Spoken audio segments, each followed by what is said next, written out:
I can't play this because it's triggering. I can't play this because it goes against my narrative. I can't play this because it hurts my feelings. I can't play this because I find this offensive. I want to play this, so you need to change it. It is still accessibility, but it's accessibility for a disability that is self-diagnosed, and it is hurting the games in general. So Legendary Drop says they've crossed the last line. So I'm curious to see what this is, because there's not really much to go off of, but LD normally has some really good content. So let's check it out and let's see what we got to say. They have crossed the last line, and I am not letting this go. I have wanted to talk about this for such a long time. Have you guys noticed how soft games have gotten? Games that used to have an edge, that used to have personality, that used to have a very clear and distinct identity that have been sanded down to the point where I don't even know what they are anymore. I mean, we've talked about this ad nauseum. Basically, what this boils down to is you take a game, you make it for specific groups, and you understand the assignment, so you make a great game. But then as these get sold off to bigger studios, or studios get larger, they spend more money to make these games, so they have to make them appeal to the most people as possible. So they start getting rid of friction in the game, getting rid of difficulties, adding social messaging. They add politics, and they do things to try to make them appeal to the biggest audience possible. And in doing so, they appeal to literally nobody. It's everywhere. It's the mechanics, it's the difficulty, it's the way that characters talk, the language that they use, how they're designed, the themes that they explore, and the topics that they explore, pretty much across the board. I mean, we've talked about this in all forms of media. You're seeing this identity crisis where people have no idea who any of this stuff is being made for. We've talked about this at length. Games length. Journalists that are coming out to make things worse, begging game developers to put an option into games, into mature-rated games, to make it where they can play it in front of their 7-year-old. I did see that, you know, now Sony's looking at adding a real-time language filter and in-game censorship. This is absolutely wild. Games that are intended for mature audiences and that are labeled as such need to be made child safe. Why? What are you doing? It's like this industry is being turned into a padded room. What they're trying to do is they're trying to make games that appeal to the most people as possible so they can make as much money as possible, because they are paying out way too much in bonuses. Everything needs to be made for everyone. No, it doesn't. Any barriers, I guess. No barriers, no friction, no obstacles. Oh, you have a game that has a very specific and distinct audience? We can't have that. Oh, we have a game that might challenge or make people feel uncomfortable? Ooh, it's a bit touch and go. We literally, I didn't pre-watch this video, but this is everything we said at the beginning of the video. This is what I think is one of the biggest problems in modern gaming right now. You cannot make just a video game anymore. They're making games for investors, not players, 100%. They're trying to prioritize the biggest ROI they can, and in doing so, they're making an experience that nobody wants. And that's why indies are kicking AAA's ass every day of the week. Oh, isn't it? I know we've seen this kind of discussion pop up around character design specifically, but that has always been a symptom of a much larger problem. And it's one that we are going to talk about today. But before that, a word from today's sponsor, Display. They sent me a bunch more. Use code Legendary at checkout. I think they have Mega Man ones, don't they? Grab something that actually deserves a spot on your wall. You can't afford them? Dude, I can't even afford my rent, dude. I eat soup every day.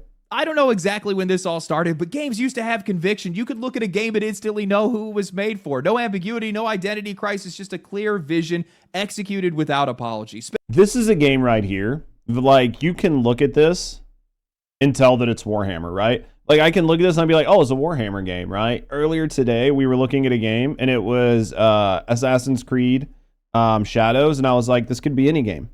It could literally be any game. I could look at this and be like, I don't know, this could be any Asian-inspired game.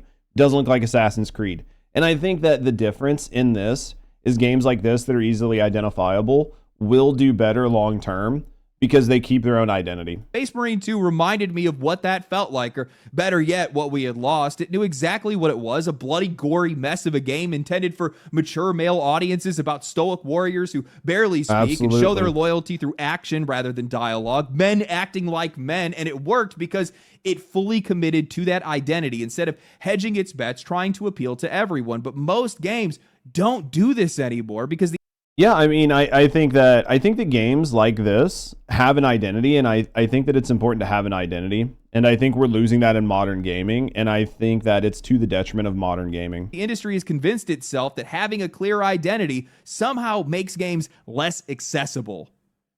No, it makes games less profitable. The problem there isn't accessibility, it's profitability. If you spend $100 million or $500 million making a game, then you need to recover that investment. But if you scope your game so narrowly, like it's only going to apply to Warhammer fans that are of a certain age and certain demographic, now you have a hard time recovering your investment. So they have to scope games much more broadly because they're spending ever increasing amounts of money making these games. And that is the problem. That's the word of the day here, accessibility. That term has changed so many games. The idea is simple enough, remove barriers so more players can play the games and enjoy these games. But the problem is that definition has been mutilated beyond all recognition and is now getting slapped onto anything that anybody wants changed. Accessibility is defined as the design of products, devices, services, vehicles, or environments to be usable by disabled people. I want you guys to keep that one in mind. Disabled people. That's it. I'm spelling that out right now because what's happening in the games industry has almost nothing to do with this definition anymore. Real accessibility removes unintentional barriers to experiencing a game as it was designed. Subtitles for deaf players, remappable controls for motor impairments, colorblind modes, UI scaling. None of these change what a game is. They just let more people reach it. But now...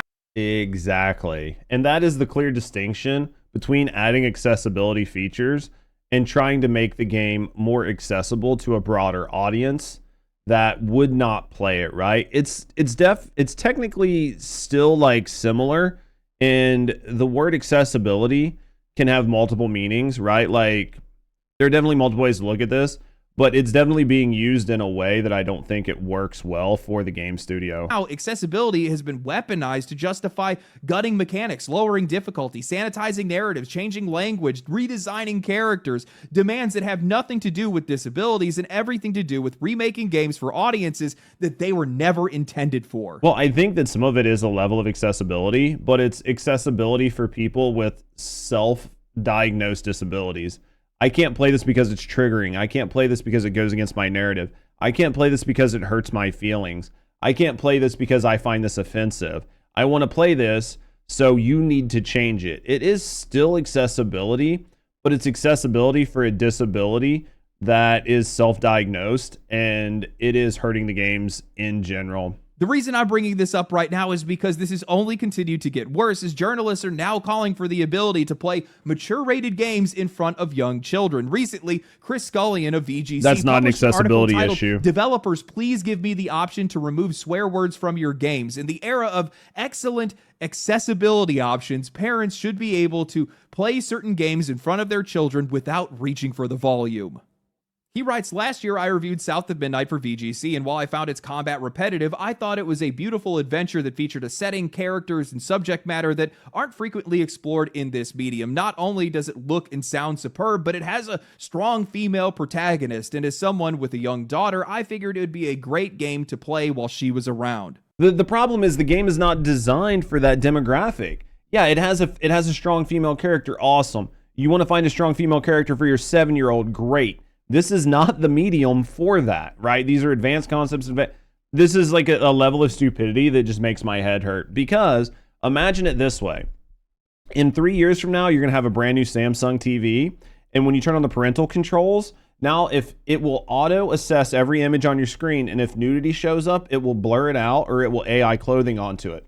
And on top of that, it will change any swear words, any harsh language, any misogyny, any aggressive feminist language, any hate speech, anything that you don't find permissible around your child, even though it's used to drive a narrative, it will just auto edit all that for you. Then what is the point in making content or making something to drive a narrative or to tell a story if everything you do is going to be censored? What is even the point? For context, my daughter was about to turn 7 years old when South of Midnight released, and yes, the game's age rating suggests that it wasn't suitable for her. If the game's rating suggests that it's not suitable for her, then it's not suitable. If you decide you want to let her play it, then that's your decision as a parent. But why should the game be censored because you have decided that you want to let your 7-year-old play a game that is for children much older but now the world needs to sort of like warp to fit the way you want things to work. I'm going to bring this up, by the way, for whatever reason the writer doesn't want to. The game is rated M, 17 up.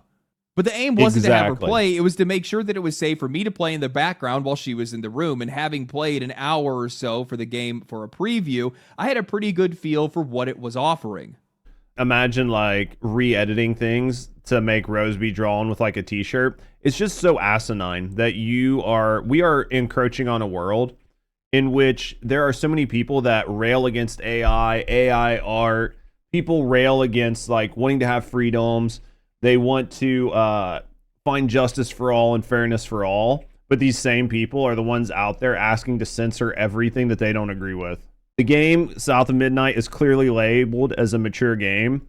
It's not for your 7-year-old, no matter how much you want it to be. A little bit of time, he keeps going. He explains that he figured his daughter can handle a little bit of fantasy violence just fine. She'd be playing with her Disney figures on the floor and doing some coloring, no big deal. And he said, hey, if watching a woman kick ass in the background rubbed off on her, then even the better. But within the first 5 minutes, character started swearing. He didn't think his kid heard it, but he ended up shutting off the game and waiting to play after she fell asleep. He then calls back to the same thing that had happened before with Avowed, another game with strong female characters. He makes sure to mention that had the exact same problem, too much swearing, and he ended up having to turn it off. Notice how he keeps doing that every single time. All these games have strong female characters, like it's a stamp of approval, like he's using that to try to justify why these M-rated games should be safe for his 7-year-old. Right, like the logic behind that is so wild to me. Where does this make sense in the world, right? Because even if you cut out all the swear words, there are still going to be situations, environments, ways that your character is put into situations that they have to make decisions that are all way too advanced for your 7-year-old. The Midnight is rated M for mature. That means 17 plus. His daughter is 7. She is a decade away from being this game's intended audience. That rating exists specifically to tell him that this is not appropriate for children. And his response isn't, oh, well, maybe I should just play it when she's not around. No, his solution is that the game needs to change so he doesn't have to adjust his own behavior. Now, I love how he opens this response because he knows he is dropping the worst take possible. He says, before we go on, here's the paragraph that you can feel free to quote on social media when people inevitably moan at the headline of this article without actually reading it. In no way, shape, or form am I trying to say games should have their swearing removed or that content of the game should be compromised in any way for the people who want to play them unedited. It doesn't work that way, right? You are asking to have this done, and you're asking to have it done for you, so you can have somebody that's not the intended audience member watch the game. This is one step away from just outright asking for censorship. Dude, that is hilarious. I mean, that right there is about the same as trying to watch The Boys with a kid in the room, right? He then goes on to clarify his stance, saying that he's not against swearing in games when it's used well, when it can deliver impact, humor, or fear. He is categorically in favor in the right circumstances. He's in favor in the right circumstances. He just wants to be the arbiter of what's the right circumstance. And the right circumstance is anytime he thinks it's okay. He just doesn't want it to happen when his child's in the room, when his child shouldn't be in the room. Request a toggle option for games where swearing isn't actually necessary. He wants developers to provide an option to turn it off and create a secondary audio track and an XXX for subtitles. No. He admits that this wouldn't work for every game. Obviously, you can't sanitize GTA 6 or games entirely built around profanity, but for games like South of Midnight or Avowed, he thinks it's a reasonable ask that would make the difference between whether or not he could play the game with his family. Again, we are talking about... He's the arbiter of what's a reasonable response, right? I feel like this is reasonable based on the source of Trust Me, Bro. What game is that where there's a close-up of a dick 15 minutes in? What game is that? Oh, The Watchmen, the movie? Oh, yeah. Yeah, that was probably really good for kids, right? Games that are rated mature and not intended for all audiences. In his closing, he writes, ultimately, we live in a world where many developers are finally implementing a solid range of accessibility options to make their games playable for players with a myriad of conditions, disabilities, or any other situations which would otherwise prevent them from enjoying a game. Just don't have kids, right? Just don't have kids, and then you don't have to worry about this. I feel like that is the crux of the problem here, is that this person elected to have a kid. Not that this person elected to play a video game that had a little bit of crass language in it. Dude, when my kids want attention, I stopped playing when she was around. And in fact, wouldn't play until she was home. Until she wasn't home or in bed. It's pretty simple. This dude needs you to completely change the way game development is done so he can play games with strong female characters around his young child to empower and embolden her, but you can't say no words. Fully. We also live in a world where games like Grounded, Star Wars Jedi Survivor, and Monster Hunter Wilds have arachnophobia modes for people who don't like encountering bugs in games. There's a huge difference between somebody who has arachnophobia and people who don't like encountering bugs, right? Let's not pretend that if you have arachnophobia, that is the same as you having a young child in the room who can't hear the word. Like these aren't the same thing, right? I'm not going to go off on a tangent here because this is going to get way too long and this video is already going to be long. I am so tired of people using phobia and changing the meaning of phobia and using it in a way that they like it. And this typically happens from people who are activists and people who don't understand what a phobia is. Somebody that is arachnophobic, they have a deep-seated, unnaturally profound fear of spiders or of whatever the thing is that they're phobic of. It is something wrong with their brain, and seeing it triggers a visceral reaction that sends them into a panic, right? It's like somebody being claustrophobic that you put in a small room. They'll have panic attacks, they'll freak out, they will feel that their life is threatened and or that they will die, right? Like this is a real condition. That is very different than somebody not wanting their young child in the room because somebody is cussing. But people have taken the word phobia and they slap it on everything. And then when they do that, it creates a situation where it devalues the word, and then people can use phobias and other things to justify different conversations and different ways we think about things. This is a devaluing of language that then changes it to be able to be used in the wrong context and in the wrong framing that allows you to drive a narrative. And there it is. That is exactly the problem that I am calling out right there. You do not have a disability. Having a kid is not a disability. Exactly. You are not a part of those people. You are not a protected class. You are not being excluded, and nothing is being taken from you. The moment we start 100%. treating your parenting schedule like it's an accessibility failure, the entire concept becomes meaningless. And the lie that's at the center of this entire article is the claim that this does not compromise the game. It absolutely does on a fundamental level. The second you start asking for secondary audio tracks, sanitized subtitles, censored dialogue, you are asking these developers to make judgment calls based on which parts of their writing matter and which parts are disposable. And on top of that, what it's going to do is add a secondary cost. And studios will start looking at second and third costs, like second and third and fourth effect costs when developing their game. And they will say it is not worth it for us to dub multiple tracks, to re-record things, to do all of this. And they will refuse to do it, and they will change the original message just because it doesn't. You are implementing a financial barrier to them from producing the content and the art and the style they want, right?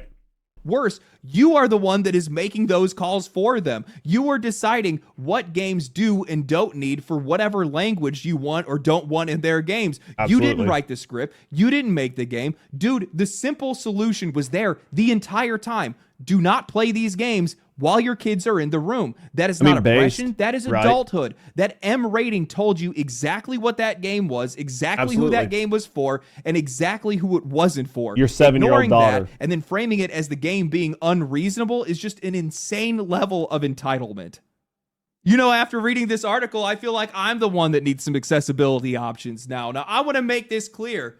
This is not just one bad take. I have seen enough arguments like this enough times to know that this is intentional and also see the amount of damage that it's done. Look across the games industry, especially when it comes to major franchises. You can constantly see the softening of edges, and it's because these companies are bending to an audience that doesn't exist. They're bending to arguments coming from people that don't represent anybody. It's easy to say that, but you need to understand why. And they're doing it because the games are costing so much that they have to expand the audience.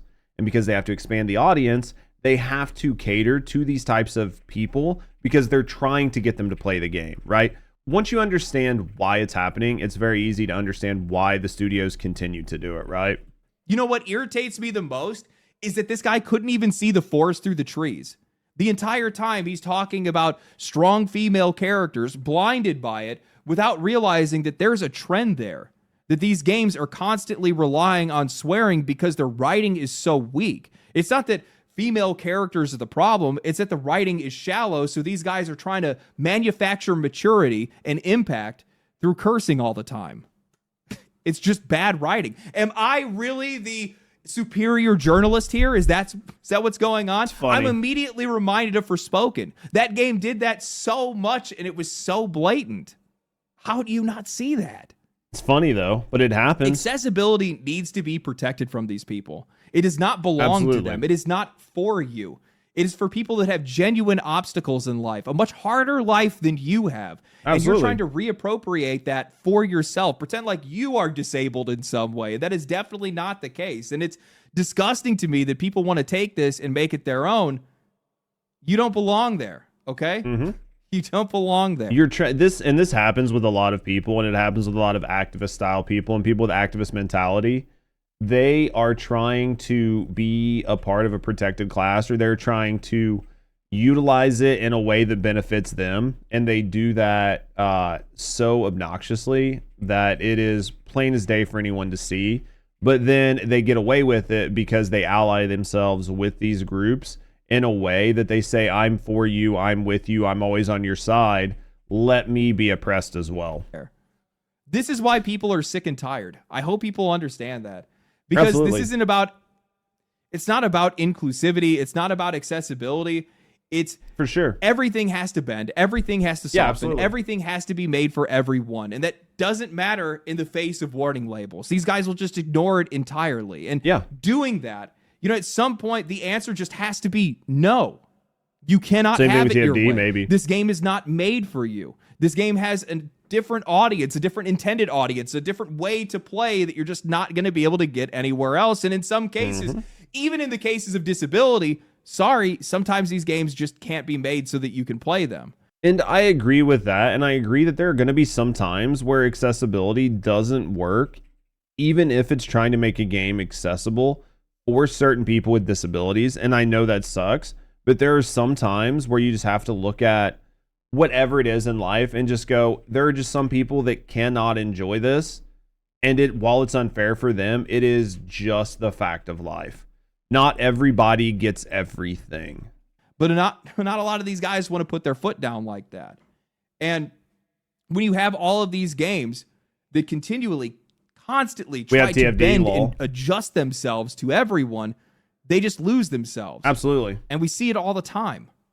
This whole thing reminds me of the exact same drama that we saw around Alana Pierce when she had argued that Elden Ring needs to have a pause screen. And she was going as far to say that developers effectively treat parents as situationally disabled. And I get that she's not literally saying that parents are disabled, but the framing is the problem. They're being discussed as if they are disabled, and that's just fucking absurd to me. The question then came up, well, what happens if the baby is crying? What happens if your kid hits their head? Well, you just put the controller down and you go deal with it. It's not a life or death situation if you lose in a video game. When did video games become so pressing that you couldn't lose progression, or you couldn't start over, or you couldn't have something bad happen, right? This is definitely an entitled behavior, and this sort of like, oh, you're treating us like we're situationally disabled.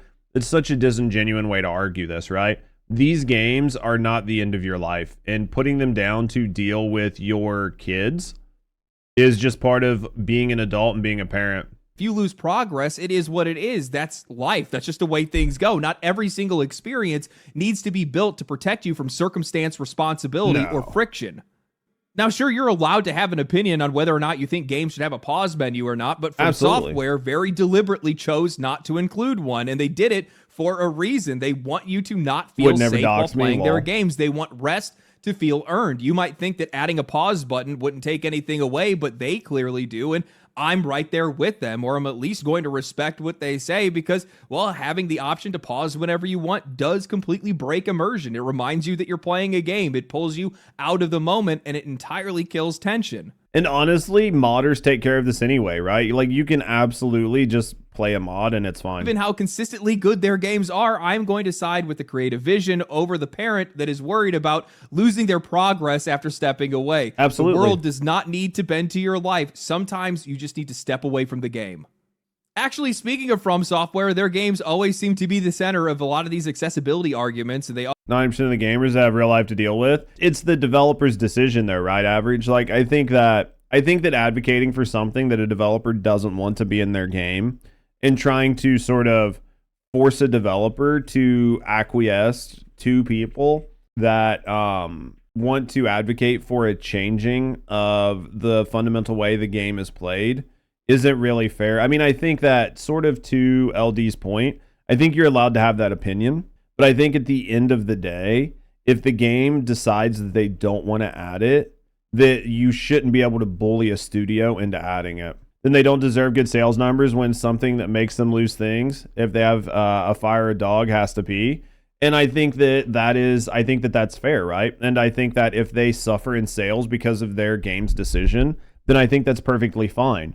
But I don't think you should bully game studios into trying to make games that are hyper accessible if they feel like it devalues the game or their experience. always show up every single time they have a new game come out. The same conversation crawls its way back out.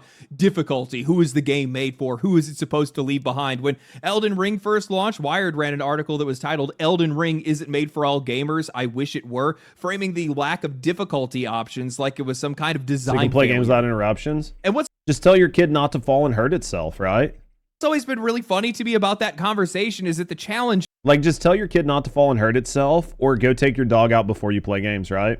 is the point. Difficulty in From Software games And take isn't breaks. an oversight. I hate to like quadruple pause here, and take breaks. Play the game for a half hour, 40 minutes, get to a good safe spot, finish up what you're doing, and then go to like a rest point, and then go take your dog out, right? Like, there are like, you can look at this a million different ways. It's half the experience. These games are about overcoming something that feels like it's impossible, about what it feels like to be just a guy standing in front of a god and somehow scraping by. That imbalance, that Right. tension, that sense of earned progress is why finishing these games feels like a genuine accomplishment. And people want to sand that kidding, down Lamau. because of empathy for a hypothetical audience that matters more than respecting the actual experience itself and the people that are already playing that game. No, I get it, What are you son. guys doing?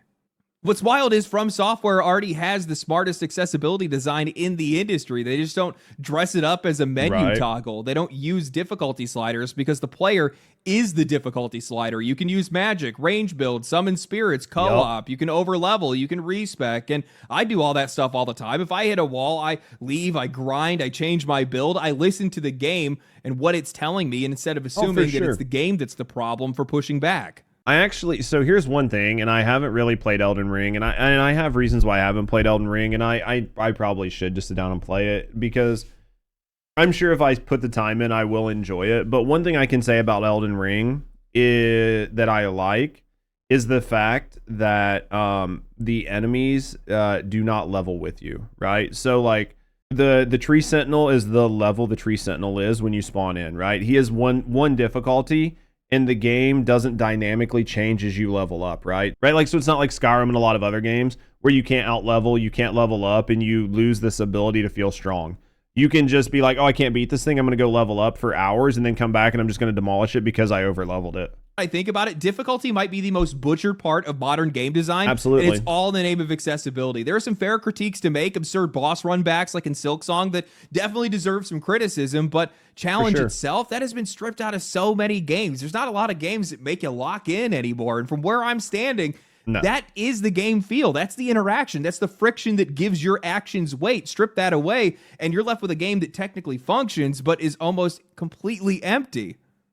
I remember when I was playing Doom the Dark Ages, yeah, the game looked good and it ran well, but the difficulty was almost entirely on the player. Yes, they had default options for difficulties. For sure. But that's not what the game was balanced around. It was balanced around all the endless sliders and dials and settings and modifiers that you could change for the difficulty. You could reshape the experience however you wanted to. Oh, you It sounds absolutely great could. on paper, but it makes the game feel like the developers had no idea how it was actually supposed to play. Their whole marketing push for the game was around how it was the most accessible Doom ever. And I agree with the difficulty thing, but I'm not watching a movie as much as I like a good story game. I need to be challenged like a game. That's the thing, is a lot of the challenges went away from games, and a lot of it is dynamic.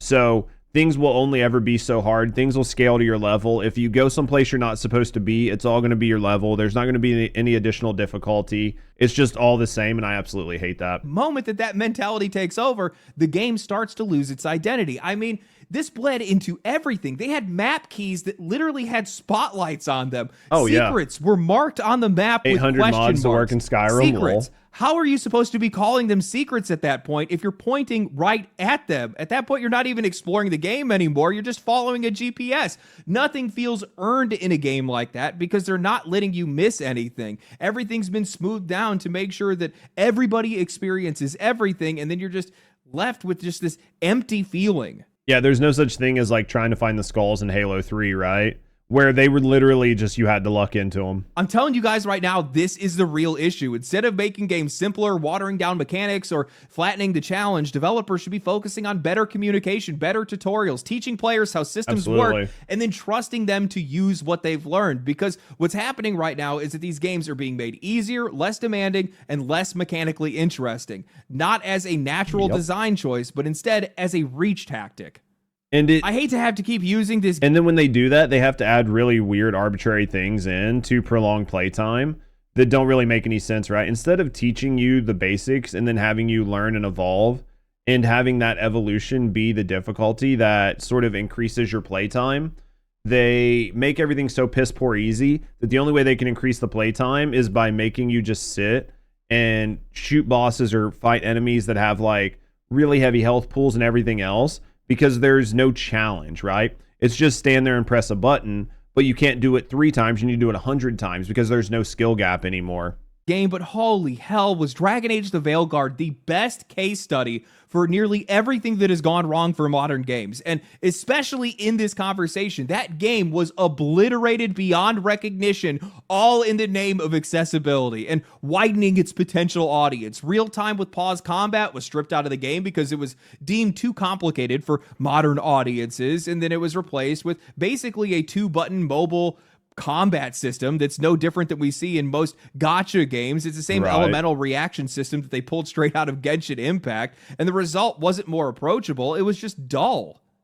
And of course that didn't stop at mechanics. The writing got sanded down too. You couldn't be cruel, you couldn't be confrontational, you couldn't even be rude to people. In a fantasy RPG, a genre that is literally built around moral choice. Not your age, my age, I'm 50. I grew up with no such thing as difficulty. Either had or you didn't. You learned how to do it. Yeah, I mean, I'm 40. Like, I remember playing Mario. I remember playing Nintendo games. I remember playing even some PlayStation games, right? And Super Nintendo games and Sega games where there really wasn't a difficulty, like other than like Doom or something, right? But like everything was just like one difficulty. You just learned how to do it. In consequence, in a series that is entirely dependent on social dynamics, and the harshest thing that you can say is basically, I disagree, but okay. Because that game was so terrified of offending anyone. That's why I hate what's happened to the word accessibility. At this point, it barely even describes a design choice anymore. Now it's a social position. Invoke it, and suddenly this isn't a difference of opinion. It's a moral failure. What, you don't want games to be accessible now? That's how these conversations get poisoned. I mean, now this stuff is even being applied to narratives and character designs in a way that is just deranged to me. Gender, identity, skin color, all of it is getting implicitly framed as some kind of barrier to play, as if those traits are functioning as disabilities that need to be designed around. And what he said was something I said much earlier in the video, which is basically identity is being framed as an accessibility thing. You can't be crass, you can't say certain things, you can't be slightly offensive. Because people have internalized identity to the point that they treat it like a religion, and saying anything against anybody is now seen as offensive and is seen as sort of an inability to play the game, because now feelings are seen as an accessibility feature the same way as colorblind mode or being able to remap buttons, and they're not the same, but it is sort of a way to normalize it and then allow it to come in and have it control the conversation. And we need to push back and get it out of gaming, because putting a language slider is not the same thing as putting a colorblind slider in a game. That is so patronizing and offensive. It is training writers and developers to prioritize optics over characters, messaging over personality, and it explains exactly why so many of these games just suck. Of course, all of this stuff just comes back to money because that's the root of all evil when it comes to a lot of these Reminds discussions. me Neverwinter These Nights. companies who convince themselves that this is the Lamau. way to be able to reach wider audiences, and it just backfires on these guys every single time. You end up making games worse for the people that actually play them in hopes of attracting an audience of people that were never going to buy them anyway. Those core players then bounce. They talk about why the game feels bad, and the only thing that anybody ever hears about these games is negativity. So the audiences that you were still chasing don't show up, and the audience you already had walked away. The problem is the audience that you're chasing never shows up. This big issue of trying to get this modern audience, the modern audience doesn't exist. The gamers that you're chasing don't exist. And it's been proven time and time again, every title that chases them. Nobody shows up. They have bad sales numbers. Their sales numbers aren't as good as they should be. And these games all fail. So at some point, you would assume studios would stop doing it. But I think that the only thing incentivizing studios to keep doing it is all of the grant money for diversity, equity, and inclusion hires and all of these types of things. But as that runs out and game studios are being punished and you have more Ubisofts, you will find studios that push back on this, and hopefully at some point we get a renaissance in modern gaming. I know that this is a conversation that probably a lot of people don't really feel comfortable talking about. And I think it has to be called out. I don't think that I can back down from something like this. I think far too often these kind of points and these kind of topics go unchallenged by a clear voice that is not swayed by extremes. That's the best way for me to be able to put it. This is not a conversation about ideology. This is not a conversation about personal beliefs or anything else. This is a conversation about quality. And there's been a severe drop in quality pretty much across the board. And I think it's because the idea of accessibility has been mutilated. It has been brutalized to the point where it has become the source of frustration for a lot of players and the loss of identity for a lot of games. I could see that, Leon. Not every game needs to be made for everyone. Not every game can be made for every person. And also on top of that, none of these games should be trying to do that in the first place. The only thing that they should be worried about is trying to be the best that they are at the thing that they do, at the kind of experience that they're trying to deliver. Could you guys imagine? I get what LD's saying here, and I agree with him. But the problem is a lot of these studios are at odds with that until they understand that you can't bloat your corporate structure and you can't try to make ever increasing profits and add all of these random departments and management to the production of games, and that you can't just sort of make games cost an ever increasing amount of money and that they're just going to constantly deliver 30, 40, and 50% returns. Until you make studios understand this, you're going to keep having this happen. And I think Ubisoft is a prime example, and I think we need to make more studios understand it. Playing a game like Red Dead Redemption 2, where they had the language censored, where they had the racism taken out, where they had the violence removed. Well, you could make the argument that those things aren't necessary to the plot or the gameplay, which maybe you could be right about. At the same time, you're just going to completely ruin the flavor. You're going to remove the flavor from the game, which is going to, at the end, completely destroy the emotional payoff of finishing the game. Absolutely. I don't think that's what a lot of people realize. It's chip damage. Eventually, you're just going to take enough from these games to the point where whatever's left is flavorless. I think players realize it. I think studios don't. Accessibility is for the people that actually need it. Absolutely. Not for the people that are trying to misappropriate it. Absolutely. That's one key thing that I really want to be taken from this conversation, because it's the one thing that bothers me the most, is because the conversation isn't focused on the people that actually need it. What these games do need is they need a quality rework from the ground up. They need to be made just better pretty much across the board. Stop trying to solve issues in your games by making your games easier. Make your games more informative or more intuitive. And honestly, I think that's what we're going to end up getting. Because if you look pretty much across the board, especially when it comes to AAA games where this problem ends up being the most prolific, these guys have had a lot of troubles over the past couple of years. They have lost a lot of money chasing the dragon that they have been chasing. And eventually they're going to have to wake up, or they're going to go out of business. I think they're going to go out of business is what I think is going to happen. I think that there's a certain point where companies will be parsed off and they will be sold, because it's not going to be worth the additional investment to try to right the ship. And it is much safer to just give all of management and all of the investors a large payoff and then just move on and try it again someplace else with lessons learned. I think that's what's going to happen. You might get a couple ships that right, but I think a lot of the ships are just going to be parted off and sold. So we're going to win either way. we're either going to get better games or those guys are going to go away and they're going to make more room for better competition that are going to give us exactly what we want, which is exactly what we want. I don't know. What do you guys think? Do you guys think I'm crazy? Am I imagining this? Is that what's going on right now? Because at least from where I'm standing right now, I feel like so much has been gutted from so many games. I do. And it's getting to the point now where the contrast is just impossible to ignore with a lot of these games. I miss the days where it felt like probably nearly Leon. every single game I played was fulfilling. Now it's pretty much hit or miss, unless it's indie, obviously. But nowadays, it's pretty much hit or miss. I want to go back to the days where it felt like every single time I bought a game, damn, that game was worth it. And I think that when you buy or when you play a game, you want to experience something. But I think that's sort of the problem that I've been having, and I don't know about you guys, especially with some of the newer games and some of the larger games. It doesn't feel new. It doesn't feel innovative. It doesn't feel like a fresh experience. It looks the same as every other game. It plays the same as every other game. It's got very similar mechanics. I already know what I'm doing. I don't need to learn anything. I don't need to learn systems. All the systems are mechanically the same. Nothing is new or nothing creates a memorable experience. And they all are the exact same. And I think that is sort of the crux of the problem. And that is very much different from when I played my first Assassin's Creed or I played my first Halo, right? These games had a feeling where I played it and I was like, this is new. I have a new experience and I get to feel something for the first time. Now everything feels formulaic and like they're just trying to chase whatever trend is out there and they're trying to grab the biggest audience they can. And because of that, when I play the game, I feel like I've already played it. And it de-incentivizes me to try new games because all of the games feel like every other game that's out.